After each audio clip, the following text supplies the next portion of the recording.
Selamat pagi buat anak-anakku semua.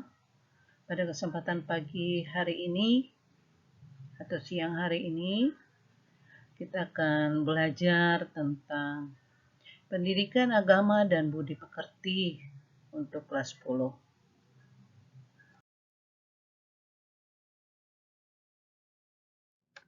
Anak-anakku yang Ibu cintai, pelajaran pendidikan agama dan budi pekerti pada pagi atau siang hari ini, kita akan belajar dari ayat Alkitab Markus pasal 8 ayat 22 sampai dengan ayat yang ke-36.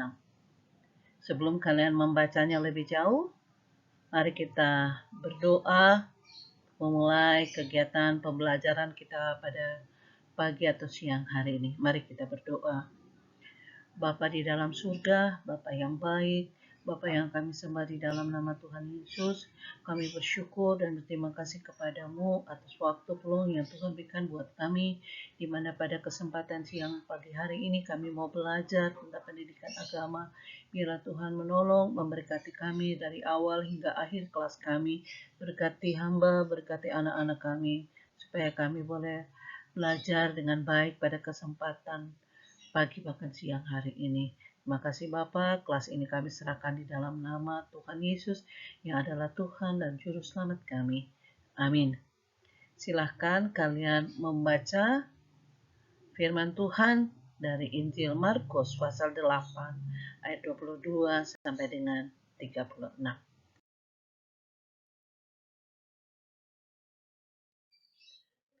Adapun indikator pelajaran kita pada pagi atau siang hari ini, yang pertama spiritual, yaitu menghayati pertumbuhan yang dikaruniakan oleh Allah dengan menjadi pribadi yang dewasa. Yang kedua, dari sosial, mengalami pertumbuhan di dalam Kristus.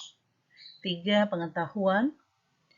Yang pertama, menjelaskan makna bertumbuh dalam Kristus. Yang kedua, menjelaskan tanggung jawab sebagai manusia yang dewasa dalam Kristus. Yang ketiga, menjelaskan pentingnya bertumbuh di dalam Kristus. Keempat, keterampilan, mempraktekkan kehidupan yang menunjukkan kepribadian yang mengalami pertumbuhan menjadi dewasa.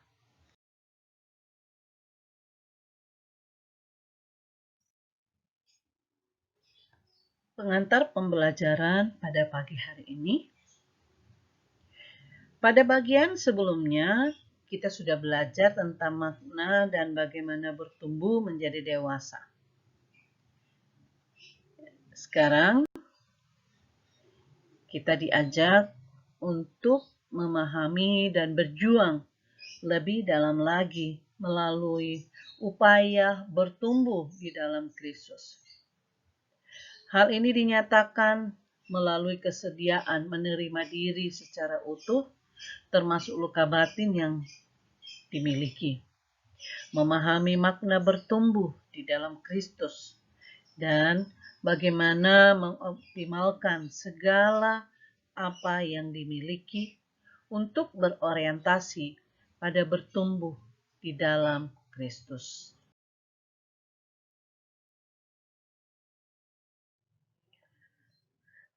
Adapun kegiatan pembelajaran, yang pertama kita akan belajar tentang menerima diri. 1. Menerima diri secara utuh tidak lepas dari upaya penyembuhan luka-luka kehidupan, apalagi bila berhubungan dengan pengalaman masa kecil. Yang kedua, perasaan sedih di masa lalu harus diolah dengan baik agar tidak mengganggu keberadaan kita masa kini. Rasa sedih di masa lalu terkadang memerlukan waktu agar dapat disembuhkan melalui pengampunan. Yang ketiga, pengampunan pun membutuhkan proses. Pengampunan dilakukan justru pertama-tama demi diri kita sendiri. Seseorang yang hatinya damai hidup dalam dunia yang damai, demikian juga sebaliknya.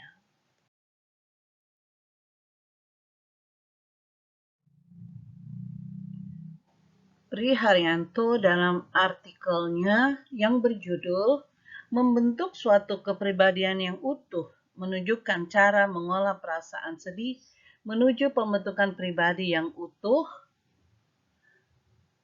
Di sini Pri Haryanto Budi Raharjo menjelaskan beberapa hal.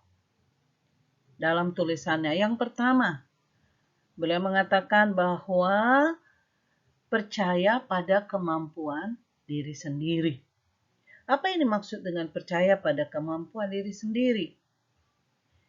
Yaitu bahwa seseorang tidak terus-menerus diliputi ketakutan bahwa ia akan berbuat salah. Apakah ia mempunyai kemampuan sendiri dalam menghadapi situasi sehari-hari?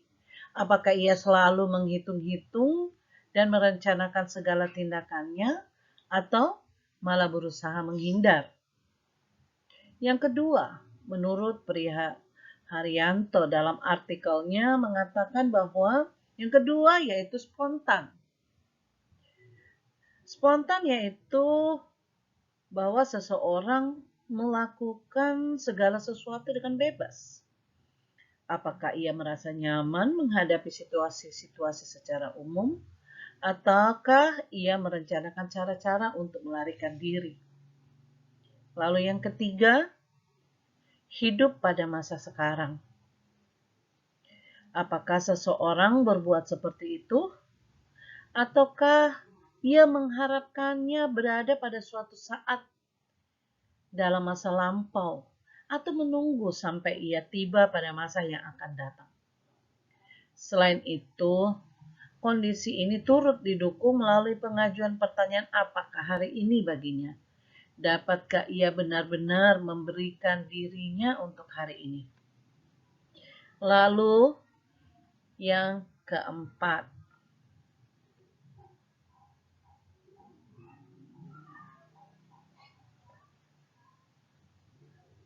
memiliki wawasan yang sangat luas. Dengan kata lain bahwa seseorang dapat tertawa dan menangis.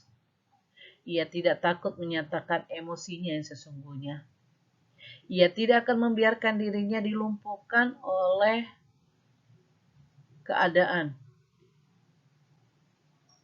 Definisi kebudayaan yang salah mengenai apa yang patut dan benar. Yang kelima, menurut Pri Haryanto dalam artikelnya, yaitu kreatif dan tidak selalu menyesuaikan diri. Maksudnya bahwa seseorang yang berani berpikir sendiri, tidak hanya meniru orang lain atau selalu berusaha untuk berada di tengah-tengah secara aman. Biarlah ia sendiri berdiri sendiri sambil mempertahankan apa yang menurutnya benar. Apakah ia membuat keputusan-keputusan pribadi atas dasar apa yang akan dipikirkan mereka atau atas dasar kekuatan keyakinannya sendiri?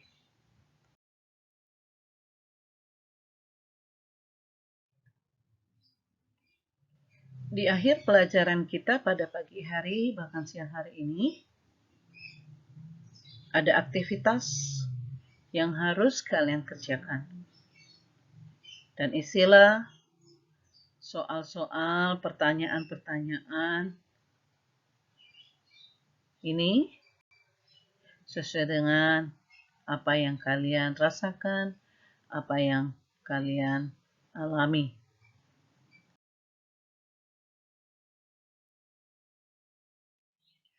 Demikianlah pembelajaran kita pada pagi bahkan siang hari ini. Terima kasih kalian sudah mengikuti pelajaran ini dengan baik. Kiranya Tuhan Yesus memberkati kalian di dalam kehidupan pribadi kalian. Tuhan Yesus memberkati. Kita akan mengakhiri kelas kita dengan berdoa. Mari kita berdoa. Bapa di dalam surga, kami mengucap syukur dan berterima kasih Bapa atas pelajaran yang indah pada pagi bahkan siang hari ini. Terima kasih Tuhan, biarlah apa yang kami pelajari pada siang hari ini kiranya dapat memotivasi kami, kiranya dapat memberikan kami kekuatan untuk kami dapat menerima diri kami apa adanya, agar kami dapat bertumbuh di dalam Engkau. Terima kasih, berkati anak-anak didik kami. Di dalam nama Tuhan Yesus kami berdoa. Amin.